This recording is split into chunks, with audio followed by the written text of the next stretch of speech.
Hi, this tutorial is going to look at the two-sample hypothesis tests Excel calculator. If you look down here, we've got a few different tabs. We have the situation of a mean difference test when we know the population variance. This is independent mean difference, so the groups are independent. This is dependent, or also referred to as matched or paired groups. So those are for scores. We also have a tab for a difference of two proportions, and then the relevant distributions, the z and the t distributions, which correspond to large and small samples. So the first one, the mean difference when we know the population variance, or standard deviation rather, well, both. So the Scholastic assessment test is standardized to have a population mean of 500 and standard deviation of 100.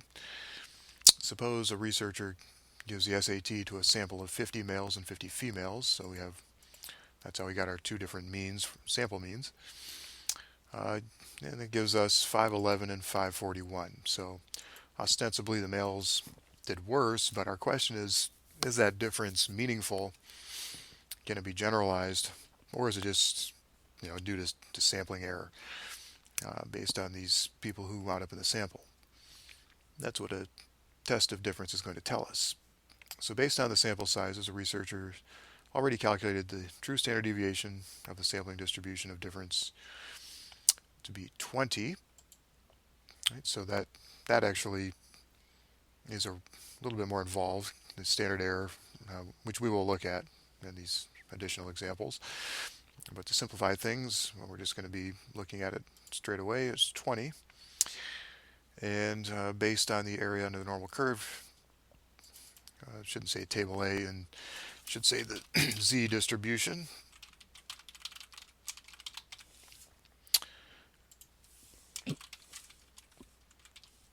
Find the probability of attaining a sample mean for females that is at least 30 points higher than sample mean for males. So here's the formula for calculating z here. Again, we already have the denominator as a given, which is saving us quite a bit of work calculating that standard error.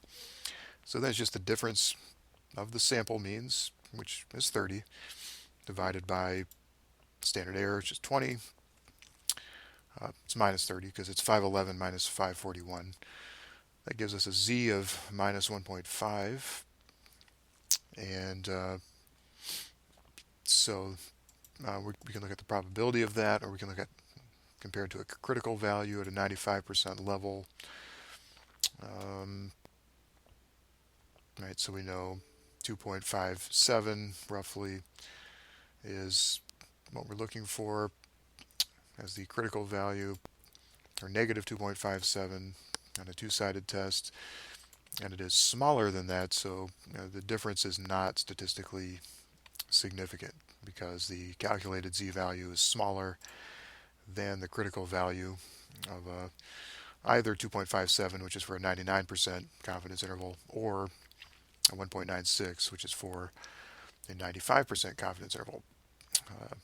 All right, so now let's look at a situation where we don't know yet the standard error. So this, we don't know the population standard deviation either. This is a more typical scenario.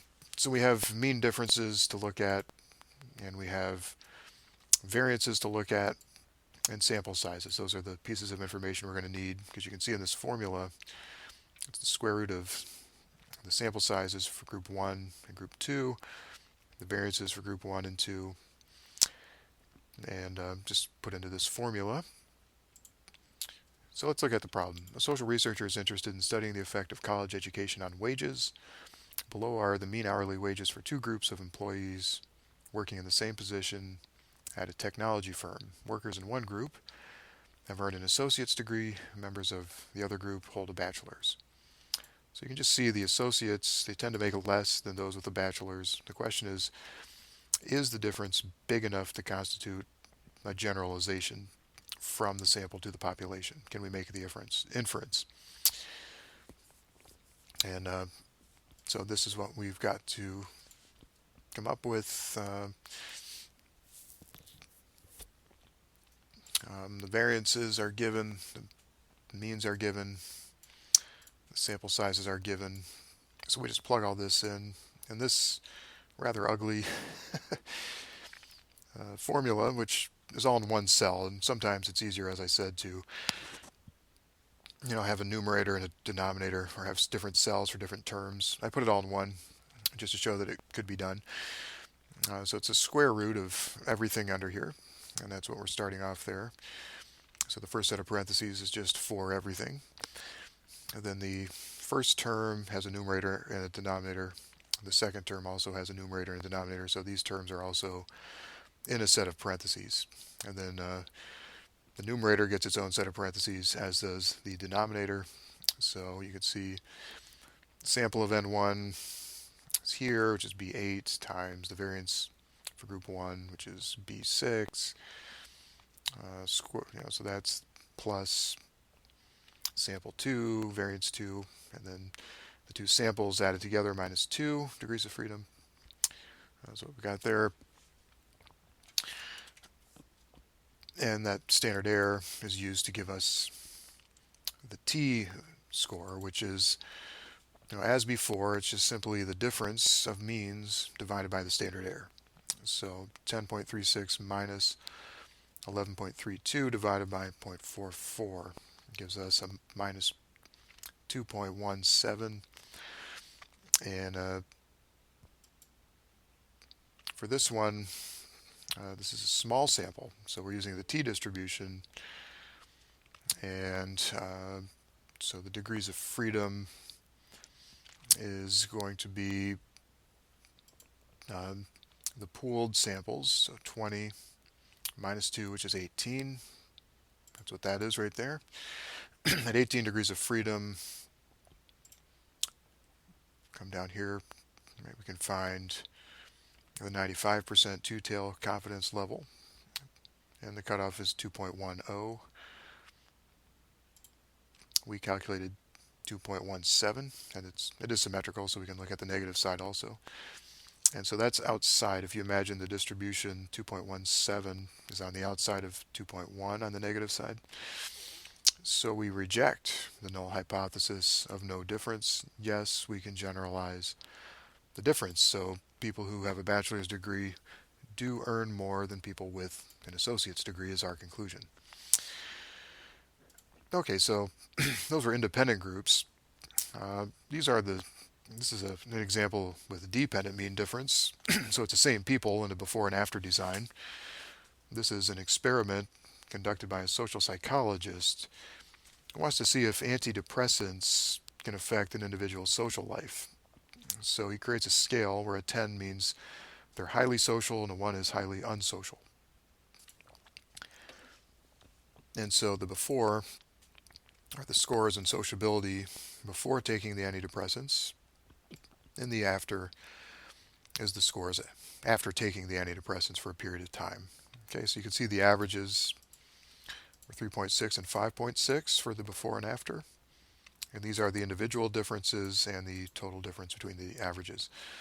So there was a 2%, or a 2-point gain rather, not percent, in terms of sociability overall. The question is whether or not that's a big enough difference to call it statistically significant, to make the inference from the sample to a wider population.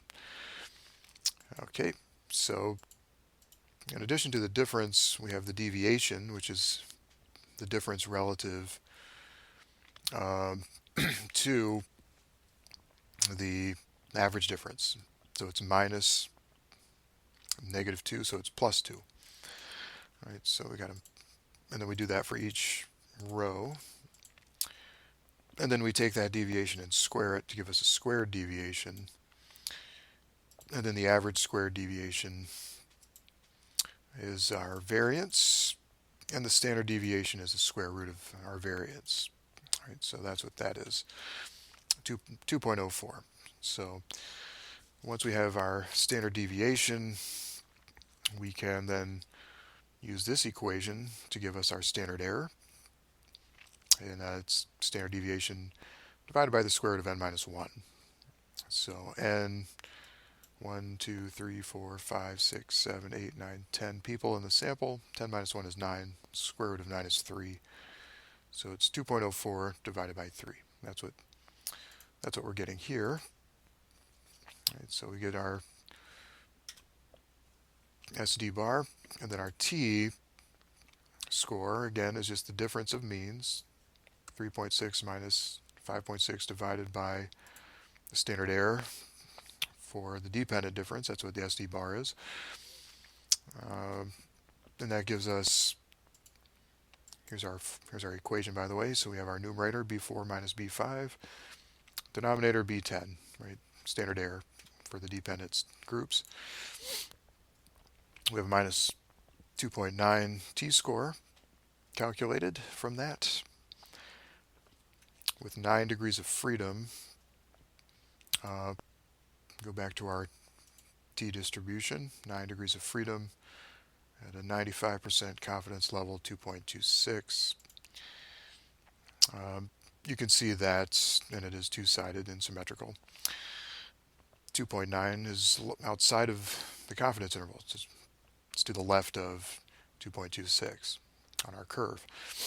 So that means we reject the null hypothesis of no difference, and we can say that there was a statistically significant improvement in terms of how social everybody was after taking the antidepressant. So next example looks at difference of proportions. So the problem for this one says a pollster interviews by telephone a sample of adults 18 and older about their attitudes about stricter gun control. Using the results, test the significance of the difference between proportion of men and women who support stricter control. So for men it was 0.55 and for women 0.58. Not a very big difference, just ostensibly, so it's going to be, when you see a small difference like that, you know you need a very large sample to achieve statistical significance. What we have are fairly small samples of 166 and 205 respectively for men and women. So in order to do this test, we have to start by creating a combined proportion, which is this formula here. The sample size of men times their proportion plus sample size of women times their proportion in the numerator, and then the combined sample size in the denominator.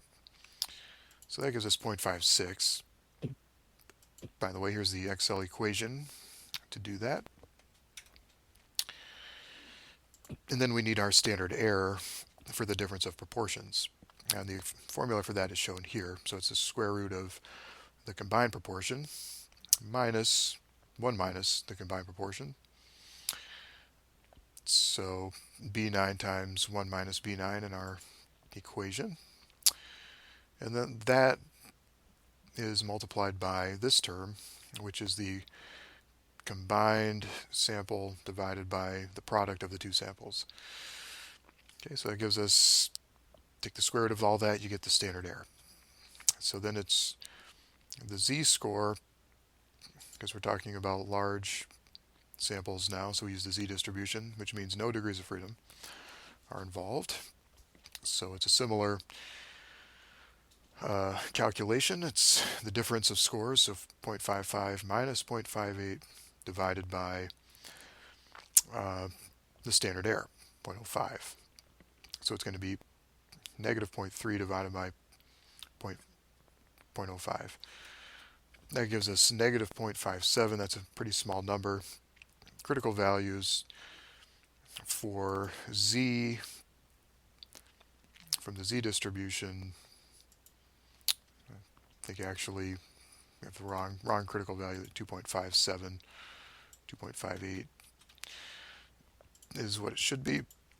And you can see clearly that is smaller, so we fail to reject the null of no difference. So substantively that means men and women do not differ in their views of gun control. So that's the overall finding. All right, so those are just some examples of how we can do some of these two sample hypothesis tests. Thank you.